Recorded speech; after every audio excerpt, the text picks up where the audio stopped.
नमस्कार, Navbharat times online पर आप सभी का स्वागत है। आपके साथ मैं हूं विनीत त्रिपाठी। राजस्थान की सियासत में बड़ा पेच अब फंसता जा रहा है। हालांकि भारतीय जनता पार्टी को सारे पेच बहुत आसानी से खुल जाने का पूरा भरोसा रहता है। बीजेपी ऐसी पार्टी है जो विधायकों को रिजॉर्ट में भी बंद नहीं करती। दरअसल ये कहानी का जिक्र मैं इसलिए कर रहा हूं क्योंकि अब राजस्थान में सीएम पद को लेकर जो खींचतान थी वो बढ़ती जा रही है। एक दिन पहले बीजेपी ने छत्तीसगढ़ में सीएम का नाम विष्णुदेव साय को घोषित कर दिया। आज मध्य प्रदेश में भी शाम तक उम्मीद है कि 5 बजे तक सीएम नाम का जो चेहरा होगा, जो नाम होगा, उसकी घोषणा कर दी जाएगी। लेकिन राजस्थान सबसे बड़ा पेच बीजेपी आलाकमान के सामने आग फंसा है, जिसका निवारण आलाकमान अब तक नहीं खोज पा रहा है। अब खबर यह आ रही है कि वसुंधरा राजे सिंधिया को ने आलाकमान से कहा है कि मुझे 1 साल के लिए मुख्यमंत्री का पद दे दीजिए। यह शर्त रखी है वसुंधरा राजे ने पार्टी आलाकमान के साथ। एक मीडिया चैनल सूत्रों के हवाले से एक जानकारी दी कि खुद जेपी नड्डा जो पार्टी अध्यक्ष है, उन्होंने वसुंधरा राजे को फोन किया। फोन करने के बाद उन्होंने कहा है कि विधायकों से ना मिलिए। उन्होंने विधायकों से ना मिलने का सलाह दी है। इसके अलावा उन्होंने कहा था कि पार्टी आलाकमान पर फैसला छोड़ दीजिए, वो सीएम का चुनाव तय करेंगे। बाकी 2 जगह जो हुआ, मध्य प्रदेश में हमने देखा कि किस तरह से प्रचंड बहुमत आने के बावजूद सीएम शिवराज जो है वो पूरी तरह से सेपरेट नजर आए। ना तो उन्होंने विधायकों की लामबंदी की और इसके उलट वो लोकसभा चुनाव की तैयारी में जुट गए।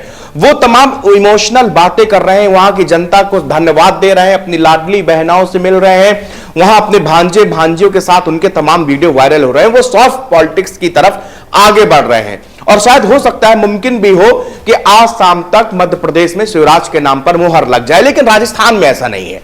राजस्थान में वसुंधरा राजे 2 बार मुख्यमंत्री बन चुकी हैं, यानी कि उन्होंने 10 साल तक राज्य में मुख्यमंत्री रही और अब 1 साल के लिए और भी वो मुख्यमंत्री का पद आलाकमान से चाह रही हैं। हालांकि आलाकमान ने उनको जो सूत्रों के हवाले से जानकारी मिली है वो ये है कि वहां पर उनको स्पीकर का पद सौंपने की बात कही है। जैसा कि छत्तीसगढ़ में पूर्व सीएम रमन सिंह को स्पीकर का पद सौंपा गया और उन्होंने सहृदय उस फैसले को स्वीकार किया। बीजेपी को हमेशा कहा जाता है कि सारे नेता अपने जो उनके कैडर के नेता हैं या उनके कार्यकर्ता, सबको वो खुश करने की कोशिश करती है पार्टी और इसी तरह एक नए चेहरे की तलाश राजस्थान में जारी है। लेकिन वहां सीएम वसुंधरा राजे के आगे लग नहीं रहा कि आलाकमान की कुछ बात हो रही है। इधर दिल्ली में वसुंधरा राजे को बुलाया गया। जेपी नड्डा के साथ में करीब 47 मिनट तक की यहां पर बैठक हुई, बातचीत हुई। उसमें भी सीएम का सबसे बड़ा मुद्दा था, जिसके बाद में वसुंधरा जब घर से उनके बाहर निकली तो पत्रकारों के कैमरे में उनका मुस्कुराता हुआ चेहरा रिकॉर्ड हो गया। दूसरे दिन बाबा बालकनाथ, जिनका सीएम रेस के लिए नाम बताया जा रहा था, उनका भी एक ट्वीट आया। उन्होंने लोगों का धन्यवाद किया कि पहले सांसदी के तौर पर, उसके बाद विधायकी के तौर पर मुझको लोगों ने पसंद किया, इसके लिए मैं सबको बधाई देता हूं। और उसके साथ उन्होंने कहा था अभी जो अटकलें सोशल मीडिया या मीडिया पे लगाई जा रही हैं उस कयास को बंद कर दीजिए। अभी मैं पीएम मोदी के नेतृत्व में बहुत कुछ सीखने मुझे बाकी है। तो इससे लगा कि बालकनाथ को भी अब आलाकमान की तरफ से इशारा हो गया कि अब आपका भी सीएम रेस से बाहर है। फिर कौन? इस तमाम नामों में सीपी जोशी का नाम सामने आ रहा है, लेकिन अश्विनी वैष्णव का नाम भले ही दबे कुचे सोर्सों से मिल रहा है, लेकिन उनका नाम सबसे प्रबल दावेदार की ओर है। रेल मंत्री हैं, साफ सुथरा चेहरा है, ब्यूरोक्रेसी का काम कराने का तजुर्बा है, पढ़े लिखे हैं, डाउन टू अर्थ है। तमाम जिस समय